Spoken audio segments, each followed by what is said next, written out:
오늘 말씀은 우리 전도서 7장 13절부터 14절입니다. 전도서 7장 13절부터 14절 구약 954쪽입니다.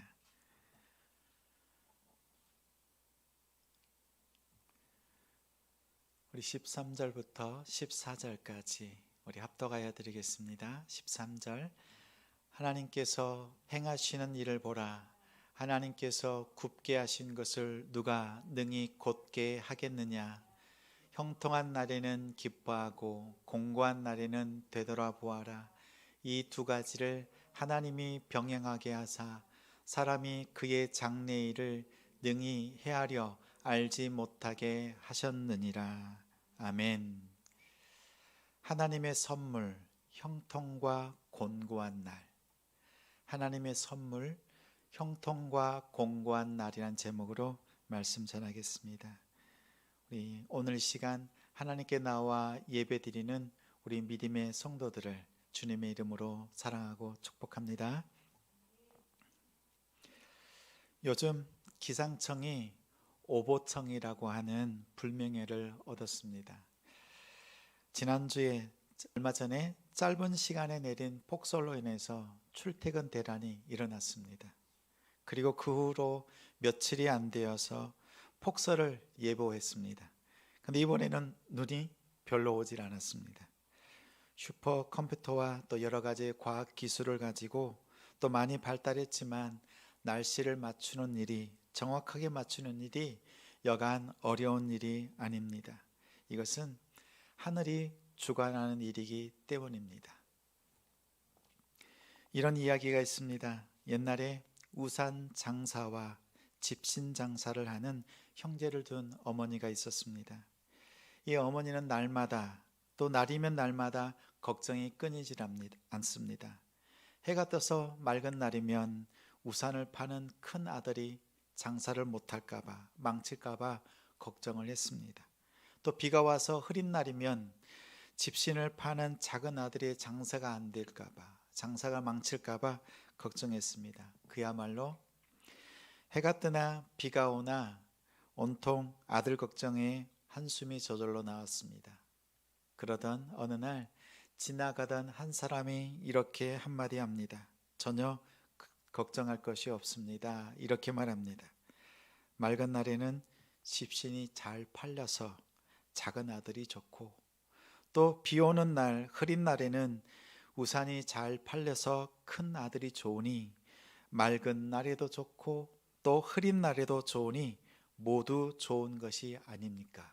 이렇게 말했습니다. 그제서야 두 아들의 어머니는 항상 마음이 편했다는 이야기입니다. 그러면 우리도 이 어머니처럼, 두 아들을 둔 어머니처럼 긍정적인 면만 생각하면 될까요? 긍정적인 면만, 부정적인 면은 버리고 긍정적인 면만 생각하면 될까요? 어제 23일 토요일 큐티, 우리 생명의 삶으로 큐티를 하는데 127쪽에 예수님께서 가르쳐 주신 산상수훈의 말씀이 이렇게 나옵니다. 마태복음 5장 45절에 이같이 한즉 하늘에 계신 너희 아버지의 아들이 되리니 이는 하나님이 그 해를 악인과 선인에게 비추시며 비를 의로운 자와 불의한 자에게 내려주십니다. 이렇게 말씀합니다.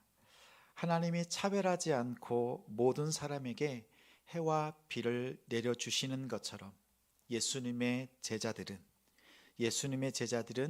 이웃과 원수를 모든 사람에게 사랑을 주어야 한다, 이렇게 말씀합니다. 그런데 이 말씀을 조금 뒤집어서 보면 또 다른 한편으로는 하나님께서 모든 사람에게 차별 없이 공평하다는 것은 오히려 구별하기 위한 하나님의 방법입니다. 한번 생각해 보십시오. 하나님께서 모든 사람에게 차별 없이 공평하다는 것은 오히려 구별하기 위한 하나님의 방법입니다. 하나님께서 차별 없이 모든 사람에게 말씀과 사랑을 모두에게 공평하게 베푸셨습니다. 그런데 그들 중에 하나님의 말씀대로 순종하고 실천하는 사람이 있습니다. 반면 불순종하고 실천하지 않는 사람이 있습니다. 순종하고 실천하는 사람은 아버지의 아들이 됩니다. 하나님의 차별 없는 공평은 하나님의 자녀를 구별하는 방법입니다. 하나님이 주시는 해와 빛처럼 모든 사람에게 형통한 날과 공고한 날을 주십니다. 전도서 오늘 본문의 말씀 7장 13절 14절에 하나님께서 행하시는 일을 보라. 하나님께서 굽게 하신 것을 누가 능히 곱게 하겠느냐. 형통한 날에는 기뻐하고 공고한 날에는 되돌아 보아라. 이 두 가지를 하나님이 병행하게 하사 사람이 그의 장래일을 능히 헤아려 알지 못하게 하셨느니라. 13절에 하나님께서 행하신 일, 그리고 14절에 하나님이 병행하시는 일, 이렇게 말합니다.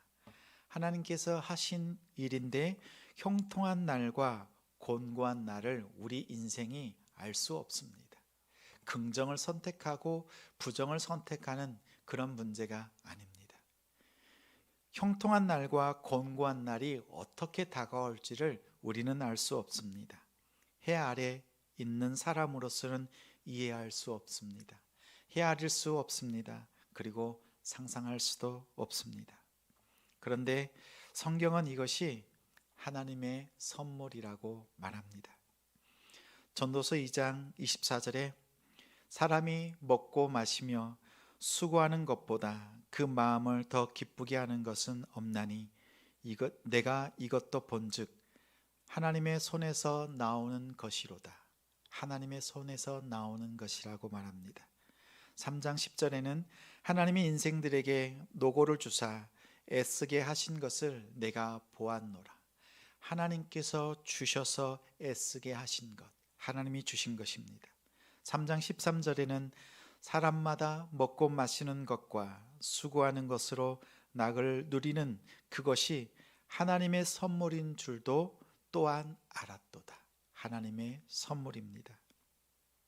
5장 19절에 또한 어떤 사람에게든지 하나님이 재물과 부요를 그에게 주사 능히 누리게 하시며 제 몫을 받아 수고함으로 즐거워하게 하신 것은 하나님의 선물이다. 하나님의 선물입니다. 이렇듯 전도서에는 하나님께서 우리 해 아래에 있는 허무한 삶을 사는 것 같지만 하나님께서 주신 형통과 공고한 날은 모두 다 하나님께서 주신 선물이라고 말씀합니다. 그렇습니다. 오늘 우리에게 주어진 현재, 오늘 하루는 두 가지 얼굴을 하고 있습니다. 형통한 날이거나 공고한 날입니다. 오늘 성도님의 삶은 어떻습니까? 형통한 날입니까? 공고한 날입니까? 형통한 날이든 공고한 날이든 하나님의 선물임을 기억하십시오. 현재는 영어로 present, 선물도 영어로 present입니다. 현재의 형통과 공고한 날은 하나님의 선물. 중요한 것은 하나님이 주신 이 선물을 우리가 어떻게 다루느냐입니다. 하나님께서 주신 선물을 다루는 방법이 있습니다. 내가 원하고 바라는 것을 하나님이 주십니다. 우리는 형통이라고 말합니다. 또한 내게 꼭 필요한 것을 주십니다. 그런데 이것을 우리는 이렇게 생각합니다. 곤고한 날. 지금 당장 나에게 필요하다고 보이는 것, 내가 원하는 것을 바로 보여주시고 응답해 주시면 형통이라고 생각하는데 그렇지 않은 것, 지금 내가 구하지 않은 것, 내 마음에 들지 않는 것, 기도한 대로 응답되지 않은 것, 그것을 우리는 곤고한 날이라고 말합니다. 그런데 이 곤고한 날을 하나님께서 내게 꼭 필요해서 주신 선물입니다. 당장 내게는 필요 없는 것처럼 보이지만 내 마음에 들지 않지만 꼭 필요한 것입니다. 그런데 이것을 하나님께서 곤고한 날을 주셨을 때에 이것을 유익하게 사용해야 합니다. 내 입에는 쓰지만 몸에는 약이 되는 것과 같습니다. 그동안 하나님께서 우리에게 주신 선물, 형통한 날과 또 공고한 날을 어떻게 다루셨습니까? 어떻게 의미 있게 보내셨습니까? 지금 우리는 형통한 날과 공고한 날에 병행되는 시대를 살아갑니다. 근데 지금으로부터 10년 전, 10년 전에 있었던 일을 한번 떠올려 보십시오. 잠깐 생각해 보십시오. 10년 전에 내 모습이 어떠했는지, 또 그때에 10년 전에 조금 더 젊었을 때에 그때 어떤 일이 있었는지 한번 생각해 보십시오. 그때에도 형통한 날과 공고한 날이 있었습니다. 그 공고한 그때에 심각했고 또한 어려웠고 힘든 일이었지만 10년이 지난 오늘 다시 과거의 10년을 살펴보면 이런 마음이 듭니다. 그것이 그토록 심각했던가? 그토록 다툴 만한 일이었던가? 그토록 중요했던가? 그토록 아웅다웅 할 만한 것이었던가? 그렇게 섭섭했던 것인가? 이런 마음이 듭니다. 이제는 지금으로부터 10년 후를 한번 생각해 보십시오. 지금으로부터 10년 후. 그래서 지금 현재 우리가 만난 공고한 날이 있지요. 코로나19로 인해서 우리 대면 예배를 드리기 어려운 이 시대를 살아갑니다. 온라인 예배를 가짜라고 여길 정도로 치부했었는데 이제 온라인 예배가 일상이 되었습니다. 그리고 1년 내내 마스크를 착용하고 사회적 거리두기에 따라서 우리의 행동의 양식이 달라집니다. 그리고 많은 자영업을 하시는 분들의 눈물과 또 우리 어린 자녀들이 등교하지 못하고 친구들을 만나지 못해서 우울하고 또한 가까운 곳에 산책할 수밖에 없는 이러한 현실입니다. 이러한 공고한 날을 지내고 있지만 한번 생각해 보십시오. 앞으로 지금으로부터 10년 후에 우리는 다시 이제 미래의 10년에서 지금의 오늘 공고한 날을 바라봤을 때에 우리는 어떠한 마음이겠습니까? 아마도 10년 뒤에 우리의 오늘을 지금 바라본다면 그것이 그토록 심각했었던가? 그렇게 중요했던가? 그렇게 다툴 만한 일이었던가? 아웅다웅 할 만한 것이었던가? 그것이 그렇게 섭섭했던 일이었을까? 아마도 그런 마음이 들 것입니다. 오늘 본문은 하나님이 주신 선물인 현재의 형통한 날과 곤고한 날을 어떻게 다루어야 하는지를 말씀합니다. 긍정을 선택하고 부정을 버리는 것이 아닙니다. 형통과 공고한 날은 하나님께서 우리에게, 우리 인생에게, 우리 사람들에게 주신 하나님의 선물입니다. 그런데 이 형통과 곤고를 다루는 두 가지 방법에 대해서 말씀으로 나누겠습니다. 첫째는 형통한 날에는 기뻐하고 공고한 날에는 되돌아보아야 합니다. 형통한 날에는 기뻐하고 공고한 날에는 되돌아보아라. 히브리어로 형통한 날은 투부 욤은 날을 의미합니다. 그래서 투부는 선한 날, 아름다운 날, 즐거운 날, 기쁜 날입니다. 근데 공고한 날은 라욤, 그래서 나쁜 날, 고난의 날, 재난의 날, 비참한 날, 이렇게 의미를 가지고 있습니다. 그런데 이 어원을 따라가면 창세기 2장 9절입니다. 여호와 하나님이 그 땅에서 보시기에 아름답고 먹기에 좋은 나무가 나게 하시니 동산 가운데는 생명나무와 선악을 알게 하는 나무도 있더라. 이 말씀 9절에서 선악을 알게 하는 나무에서 선악, 이것이 형통과 공고의 어원입니다. 투브욤, 터브하야, 라욤, 라, 이것이 기쁜 날에는, 형통한 날에는 기뻐하고 공고한 날에는 되돌아보라는 말씀입니다. 사실 에덴 동산에서 선악을 알게 하는 나무의 열매는 하나님이 먹지 못하도록 말씀하시고 금하셨습니다. 마찬가지로 전도서에도 공교롭게도 이 형통과 공고한 날에 대해서는 인생으로 하여금 알 수 없도록, 예측할 수 없도록 하나님께서 감추어 두셨습니다. 그러면 우리는 어떻게 이 형통한 날을 다루어야 할까요? 형통한 날에는 우리는 기뻐해야 합니다. 형통한다는 것은 하나님을 가까이 할 때입니다. 우리가 형통할 때는 하나님을 가까이 할 때, 또 하나님께서 우리를 가까이 해 주실 때에 형통합니다. 애굽의 군대 장관 보디발의 집에 팔려간 요셉은 형통한 자 중에서 형통한 자였습니다. 창세기 39장 2절에 여호와께서 요셉과 함께 하심으로, 여호와께서 요셉과 함께 하셨습니다. 그가 형통한 자가 되어 그의 주인 애굽 사람의 집에 있으니, 그의 주인이 보디발입니다. 보디발이 여호와께서 그와 함께 하심을 보고 여호와께서 요셉과 함께 하심을 보았습니다. 하나님께서 요셉과 함께 하는데 그의 주인 보디발이 여호와께서 요셉과 함께 하심을 보았습니다. 세상 사람이 하나님께서 하나님의 사람과 함께 하는 것을 보았습니다. 그래서 또 여호와께서 그를 범사에 형통하게 하심을 보았습니다. 요셉이 만지는 것마다 마치 마이다스의 손 같습니다.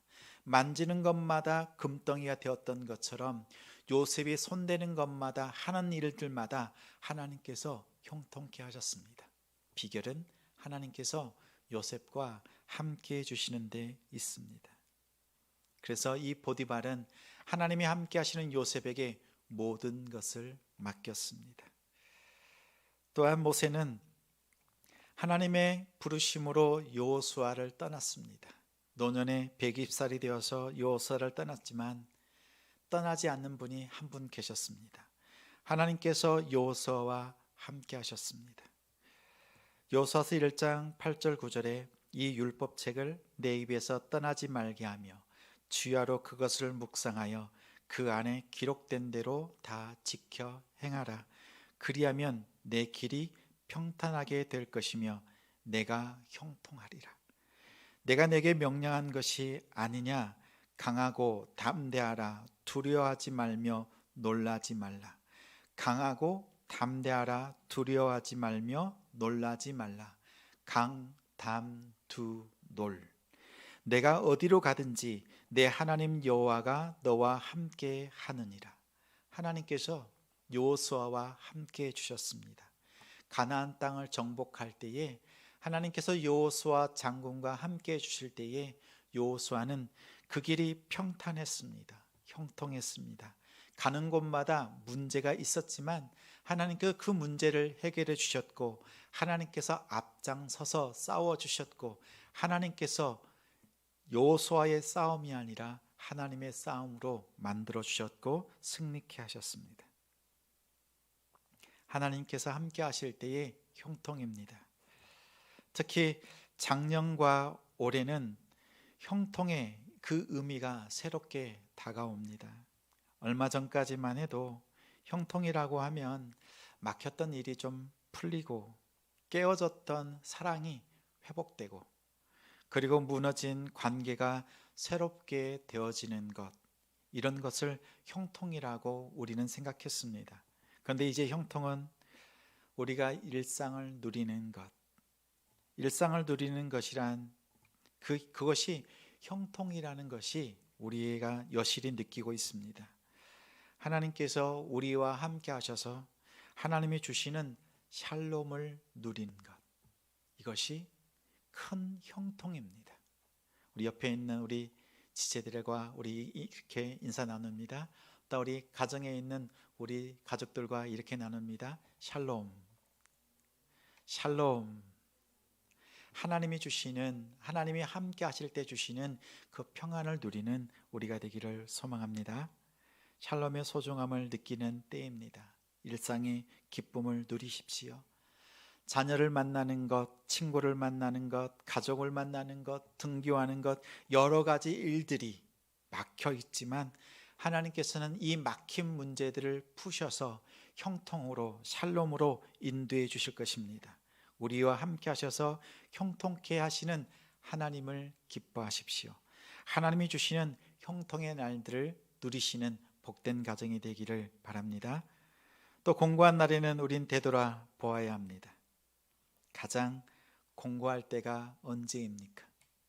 형통의 때는 하나님이 가까이 하시는 때지만 공고한 때는 하나님이 멀리 계실 때입니다.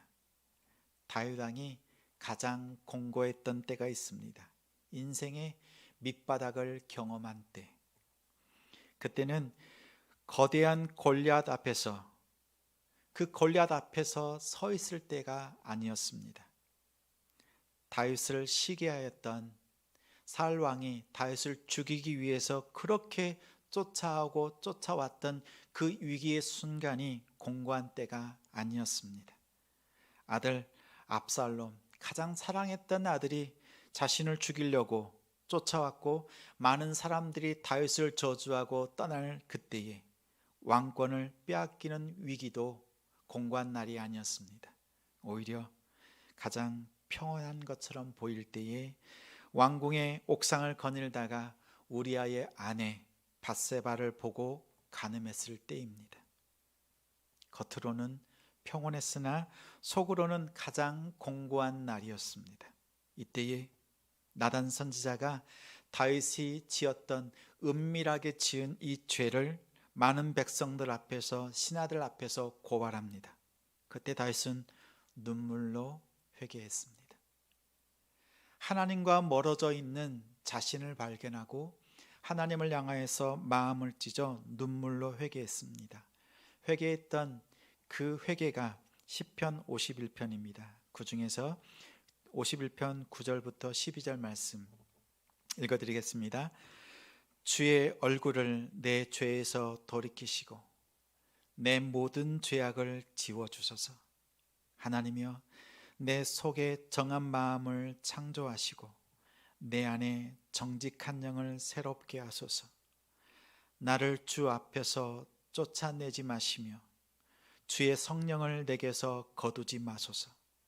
주의 구원의 즐거움을 내게 회복시켜 주시고 자원하는 심령을 주사 나를 붙드소서. 정결한 마음 주시옵소서. 오 주님, 정직한 영을 새롭게 하소서.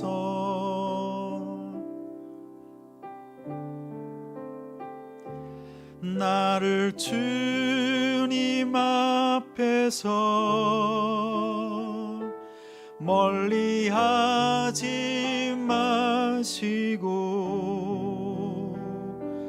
주의 성령을 거두지 마옵소서.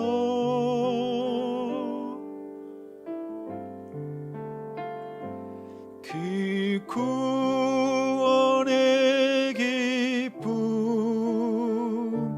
다시 회복시키시며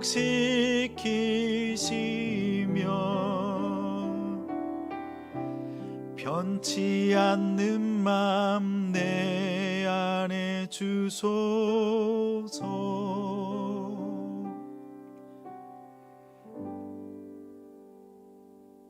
다윗이 가장 두려워했던 것은 왕권을 빼앗기는 것이 아니었습니다.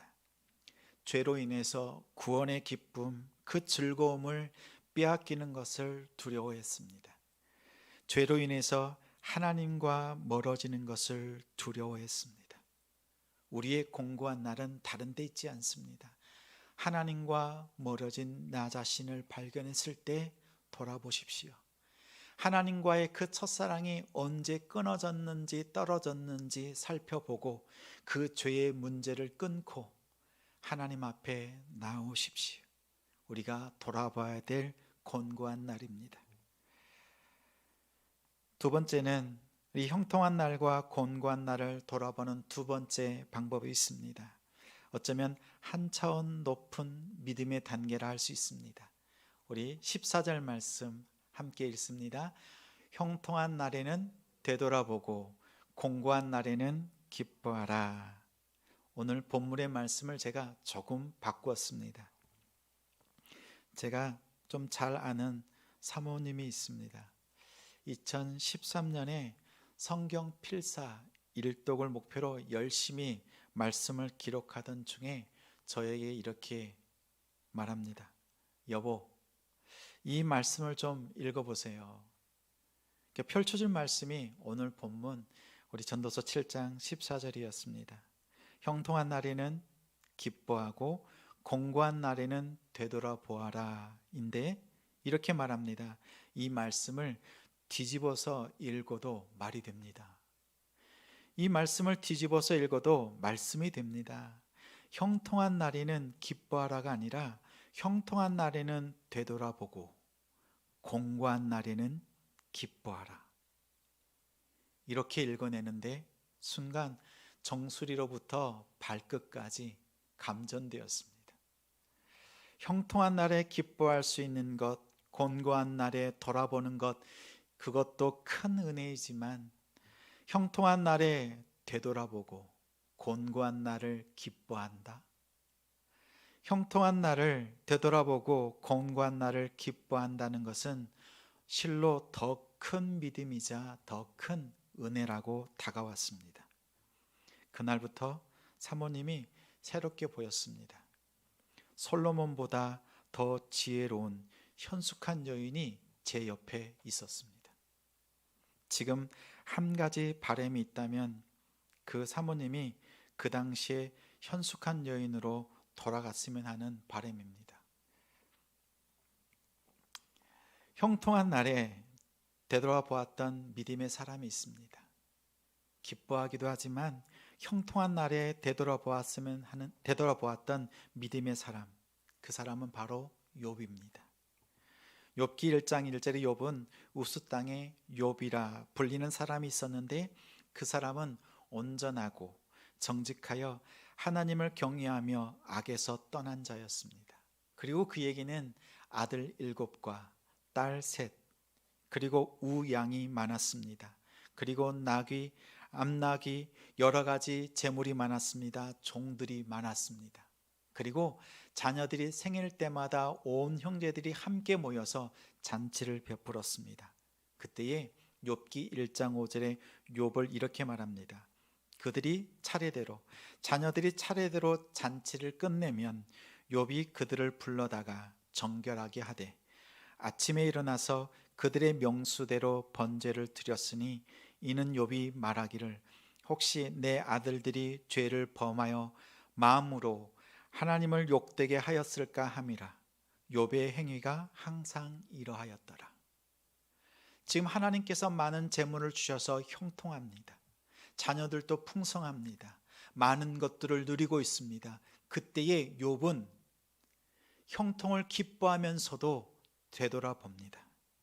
이 형통이 정말 하나님께로부터 온 형통인가, 하나님이 주신 것인가, 이것을 살핍니다. 그리하여서 혹시라도 자녀들의 마음 속에 하나님을 향하여서 입술로 또 그 마음으로 원망하지는 않았을까, 혹시나 그런 죄가 틈타지 않았을까 하여서 그들을 하나님 앞에 명수대로 번제를 드렸습니다. 이렇게 자신을 살피고 또 형통한 날을 되돌아보았습니다. 근데 하나님께서는 욥의 어려운 상황으로 몰아세우셨습니다. 욥에게 주었던 10자녀와 그리고 수많은 그 재물들을 하나님께서는 한순간 거두어 가셨습니다. 그때 욥이 이렇게 1장 21절 22절에 고백합니다. 이르되 내가 모태에서 알몸으로 나어 싸운즉 또한 알몸이 그리로 돌아가올지라. 주신 이도 여호와시요 거두신 이도 여호와시오니 여호와의 이름이 찬송을 받으실지니이다 하고 그렇습니다. 하나님을 찬양하고 하나님을 높여드립니다. 이 모든 일에 욥이 범죄하지 아니하고 하나님을 향하여 원망하지 아니하였습니다.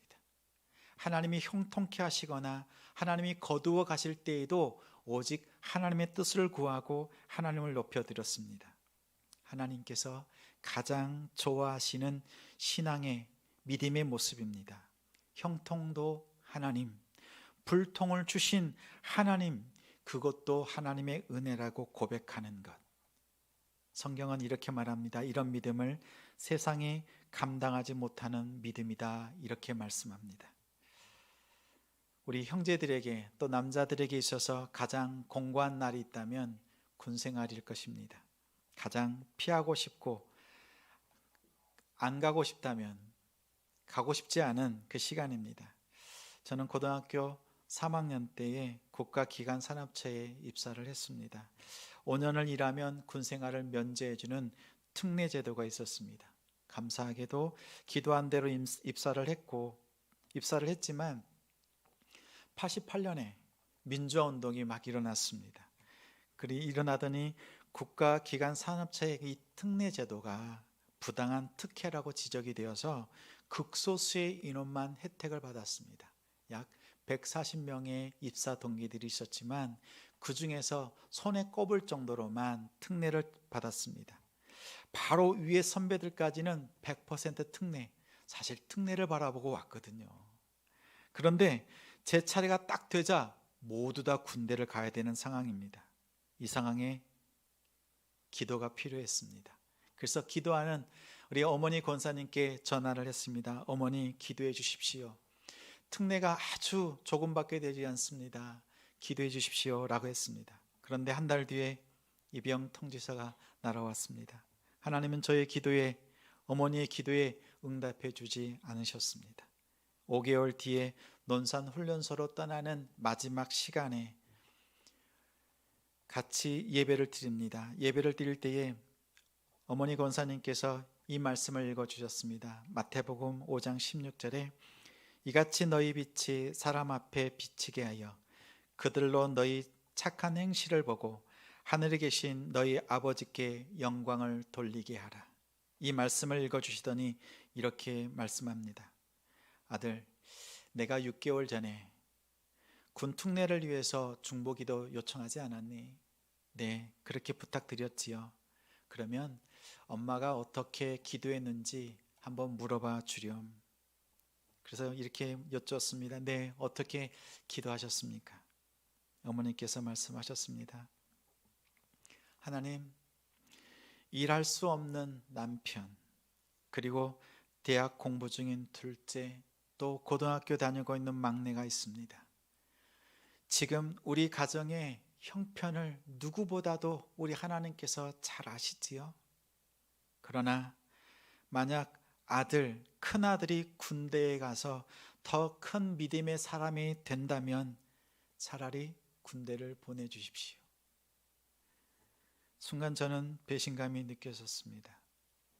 그렇게 특례를 바라면서 기도해달라고 했더니 제가 특례를 받지 못하고 군대 간 이유가 어머니의 기도에 있었습니다. 이 어머니의 기도, 그리고 이 말씀을 붙들고 군 입대를 하는데 마음속에 두려운 마음, 공고한 마음이 눈 녹듯이 사라졌습니다. 정말 그 어느 것 하나도 두려운 마음이 들지 않았습니다. 그로부터 1년이 지났습니다. 상병 계급을 달 때쯤에 군부대에서 부흥의 시간이 있었습니다. 하나님께서 저의 마음을 어루만지시고 뜨겁게 하셨습니다. 그리고 그 자리에서 말씀을 전하는 자로, 목회자로 서원하게 하셨습니다. 그 곤고한 군생활이 없었다면 아마도 저는 이 자리에 서 있지 못할 것입니다. 하나님은 곤고한 군생활을 통해서 오히려 그 생활을 기쁘게 감당케 하셨습니다. 그리고 하나님이 기뻐하시는 복음을 전하는 사역자로, 말씀을 전하는 자로 하나님께서 세우셔서 이렇게 개척에 힘쓸 수 있도록 인도해 주셨습니다. 그리고 하나님께서 이 마음에 이런 마음을 주셨습니다. 하나님은 나에게 우리를 위해서 더 좋은 것을 예비하셨구나.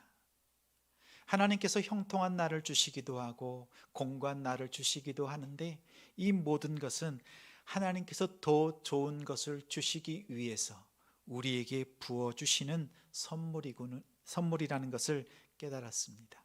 히브리서 11장 40절에서 그 비결을 발견했습니다.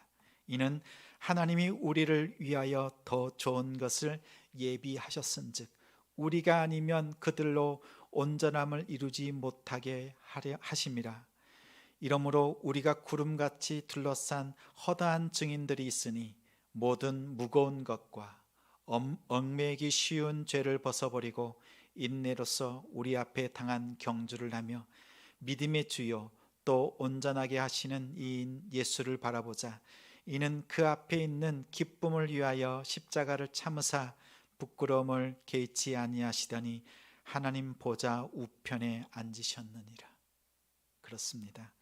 하나님은 더 좋은 것을 준비해 두시고 우리에게 형통과 곤고한 날을 주셨습니다. 우리가 하나님이 주시는 그 형통과 곤고를 어떻게 다루냐에 따라서 하나님은 우리에게 더 좋은 것을 주십니다. 더 좋은 것은 다름이 아니라 오직 믿음의 주요 온전케 하시는 예수 그리스도를 끝까지 바라보며 믿음의 경주를 하는 것입니다. 이것이 하나님께서 우리에게 주시는 더 좋은 것입니다. 무엇이 더 필요합니까? 오늘 우리 성도님들에게 오늘이 형통한 날입니까? 공고한 날입니까? 형통한 날이면서도 공고하고 공고하면서도 형통한 날인데 모두 다 하나님의 뜻이 담겨 있습니다. 모두 다 하나님의 선물입니다.